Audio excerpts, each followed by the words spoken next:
नमस्कार। कक्षा 10 विज्ञान विषय विद्युत धारा 10वां पाठ हम बात कर रहे हैं आज कुछ महत्वपूर्ण बोर्ड प्रश्नों की, जिसका उत्तर आपको आना जरूरी है। मोस्ट क्वेश्चन है। देखिए, पहला हल कर रहे हैं। प्रत्यावर्ती धारा और दिष्ट धारा जनित्र, जो कि हमने पहले पढ़ चुके हैं या पहले पढ़ लिया है। प्रत्यावर्ती धारा और दिष्ट धारा जनित्र में अंतर क्या होता है, उनके बारे में हम आज बात करते हैं। इससे पहले एक बार फिर से वही बता दें कि ये जनित्र के दो प्रकार हैं, प्रत्यावर्ती धारा जनित्र और दिष्ट धारा जनित्र। और जब इनकी संरचना हम पढ़ रहे थे दिष्ट धारा जनित्र की, डीसी की, तब मैंने बताया था आपको उस समय कि इनकी संरचना में एक अंतर होता है। वो क्या अंतर होता है? देखिए, प्रत्यावर्ती धारा यानी कि एसी जनित्र में तो क्या लगा हुआ आता था? सर्पी वलय। जबकि दिष्ट धारा जनित्र में क्या लगा होगा? सर्पी वलय की जगह दिक् परिवर्तक वलय लगी होगी, जो दिशा बदलने का काम करती है। ये तो था उसकी संरचना में अंतर, बाकी संरचना समान थी। अब हम बात कर रहे हैं इनमें मुख्य रूप से अंतर क्या होता है। तो पहला अंतर तो यही हो गया आपका, एसी प्रत्यावर्ती धारा को कहते हैं, तो एसी में सर्पी वलय होती है, यानी कि सर्पी वलय का उपयोग किया जाता है।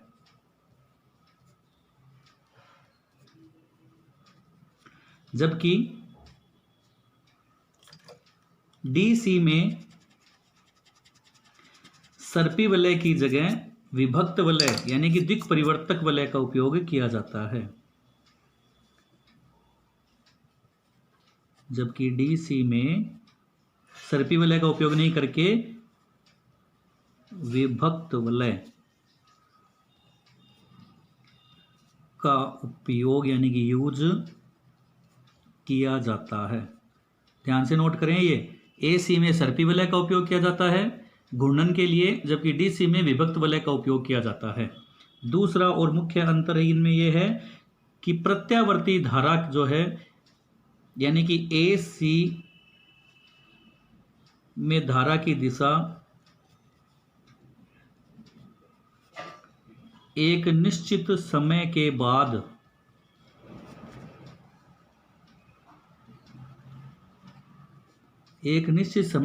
या निश्चित समय अंतराल में बदल जाती है, यानी कि बदलती है। इसलिए ये एसी है, यानी कि अल्टरनेटिंग करंट। जबकि डीसी में धारा की दिशा नहीं बदलती, यानी कि समान रहती है। तो ये भी इनमें नाम में ही इसीलिए अंतर है। देखिए, दिष्ट का मतलब दिशा के अनुसार नहीं बदलने वाला, दिष्ट एक दिशा में ही चलने वाली धारा, प्रत्यावर्ती यानी कि परिवर्तन वाली यानी कि बदलने वाली। तो ये दो मुख्य अंतर है जो आपको याद करने हैं। ये है हमारा पहला क्वेश्चन। अब है दूसरा मुख्य क्वेश्चन के बारे में बात कर रहे हैं। तो दूसरा क्वेश्चन है,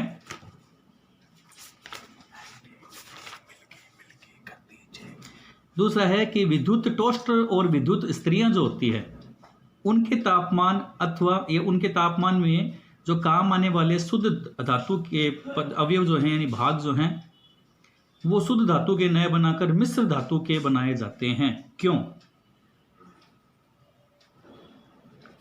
विद्युत स्त्री या विद्युत टोस्टर के अवयव यानी कि उनके भाग वो मिश्र धातु के क्यों बनाए जाते हैं?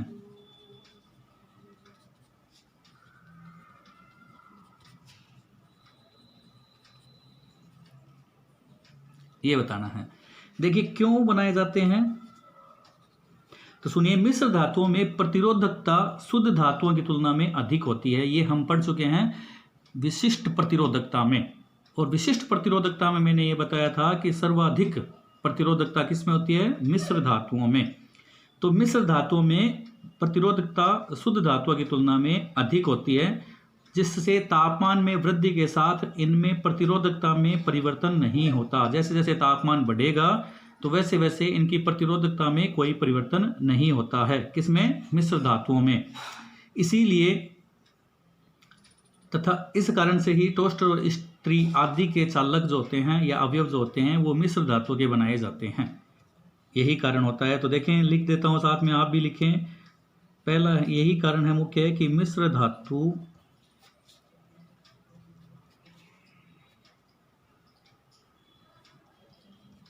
धातुओं की तुलना में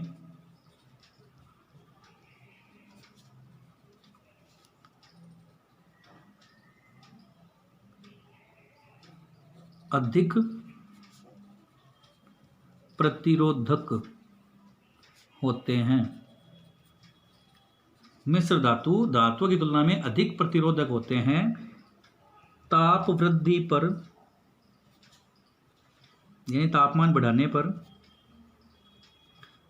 ताप वृद्धि करने पर मिश्र धातुओं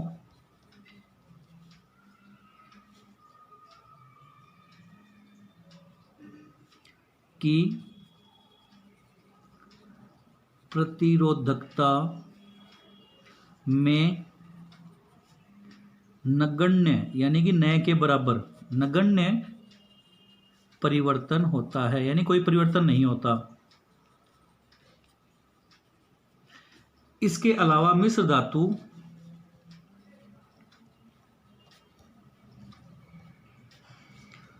का ऑक्सीकरण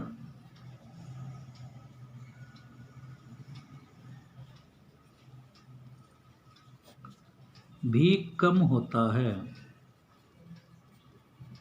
तो ये तीन कारण हैं। इस कारण से विद्युत इस्त्री या विद्युत टोस्टर के अवयव या भाग जो हैं या चालक जो हैं वो शुद्ध धातु के नए बनाकर मिश्र धातु के बनाए जाते हैं। क्यों?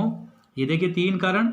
मिश्र धातु धातुओं की तुलना में अधिक प्रतिरोधक होते हैं, ताप बढ़ाने पर मिश्र धातुओं की प्रतिरोधकता में नगण्य परिवर्तन होता है, और मिश्र धातु का ऑक्सीकरण भी कम होता है। इस कारण से मिश्र धातुओं का उपयोग किया जाता है। अब क्वेश्चन नंबर 3, घरेलू विद्युत परिपथ में या घरेलू विद्युत परिपथ कौन से संयोजन में होता है?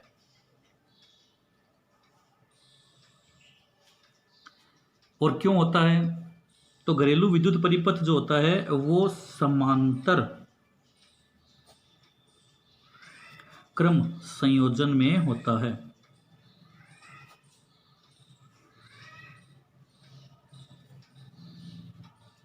श्रेणी क्रम में नहीं होता। क्यों नहीं होता? इसीलिए क्योंकि श्रेणी क्रम जो होता है, देखिए आप चित्र से समझ सकते हैं आसानी से। ये हो गया परिपथ के रूप में श्रेणी क्रम संयोजन।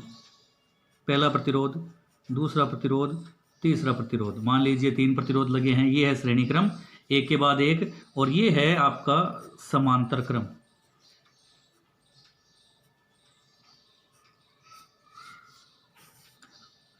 पहला प्रतिरोध, दूसरा और तीसरा प्रतिरोध। यदि मान लीजिए धारा इधर से जा रही है, ये धारा यहाँ जाती है और अचानक से धारा की गति तीव्र हो जाती है, जिसके कारण से पहला उपकरण जो है, पहला प्रतिरोध है, वो काम करना बंद कर देता है। इसका मतलब आगे वाले दोनों हैं वो काम करना भी बंद कर देंगे, यानी पहला ही खराब हो गया तो आगे वाले भी खराब हो जाएंगे। जबकि इसमें समांतर क्रम में क्या होता है, यदि विद्युत धारा की दिशा इस तरफ से है और यदि मान लीजिए अचानक से तीव्र आ जाती है धारा या तेज हो जाती है विद्युत धारा, तो मान लीजिए इस तरफ से चली गई और यहाँ उपकरण ये खराब हो जाता है, प्रतिरोध काम करना बंद कर देता है, तो यहाँ से चली जाएगी विद्युत धारा आगे की ओर। यदि यहाँ भी खराब हो जाता है तो ये तीसरा अल्टरनेट भी यानी ऑप्शन भी बच जाता है, वहाँ से चली जाएगी। इसलिए इसके पास तो विकल्प हैं, यानी कि एक खराब हो जाता है तो आगे वाले से यूज हो जाते हैं विद्युत धारा, यानी आगे वाले में काम में ले ली जाती है। जबकि श्रेणी क्रम में एक खराब हो गया तो आगे वाले काम नहीं आते हैं, वो सब काम करना बंद कर देते हैं। कहने का मतलब है विद्युत परिपथ में प्रकाश करने के लिए बल्ब जितने ज़्यादा जुड़े होंगे, यदि वो श्रेणी क्रम में जोड़ेंगे, यदि यहाँ से एक बल्ब यहाँ जोड़ दिया, यहाँ एक बल्ब यहाँ जोड़ दिया, यहाँ एक बल्ब यहाँ जोड़ दिया, यदि एक बल्ब जोड़ दिया, यहाँ से प्रतिरोध धारा गई है, प्रतिरोध ने काम करना बंद कर दिया, तो ये तीनों बल्ब नहीं जुड़ेंगे या जलेंगे ही नहीं। जबकि इसमें आसानी से जल सकते हैं। और ये जो संयंत्र है वो अपने आप ही पूरा ही बंद हो जाता है। यहाँ से एक खत्म हो गया तो पूरा संयंत्र बंद हो जाएगा अपने आप ही स्विच, यानी कि इन तीनों का, इन चारों बल्बों का एक ही स्विच होगा और एक ही स्विच से ऑन होंगे, एक स्विच से ही ये बंद हो जाएंगे। इसीलिए घरों में विद्युत परिपथ के रूप में कौन सा संयोजन काम में लेते हैं? समांतर क्रम संयोजन। ठीक है। इसके बाद में है अपना क्वेश्चन नंबर 4,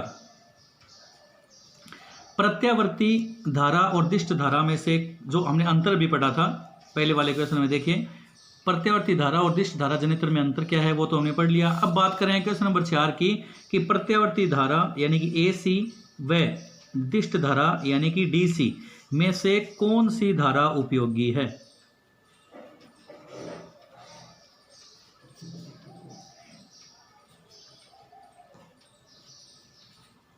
अधिक यूजफुल है या उपयोगी है और क्यों। देखिए प्रत्यावर्ती धारा दिष्ट धारा की तुलना में अधिक उपयोगी होती है, यानी कि AC इज बेटर देन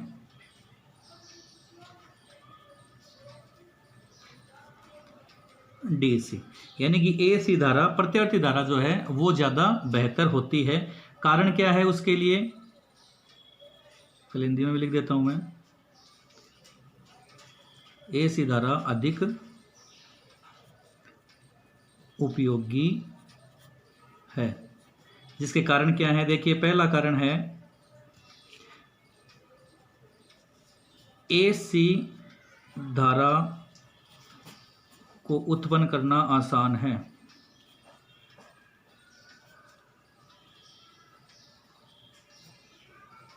यानी कि AC धारा को बनाना आसान होता है। दूसरा कारण है यह सस्ती होती है। किसकी बात कर रहे हैं, AC की। तो AC जो है वो सस्ती होती है DC की तुलना में।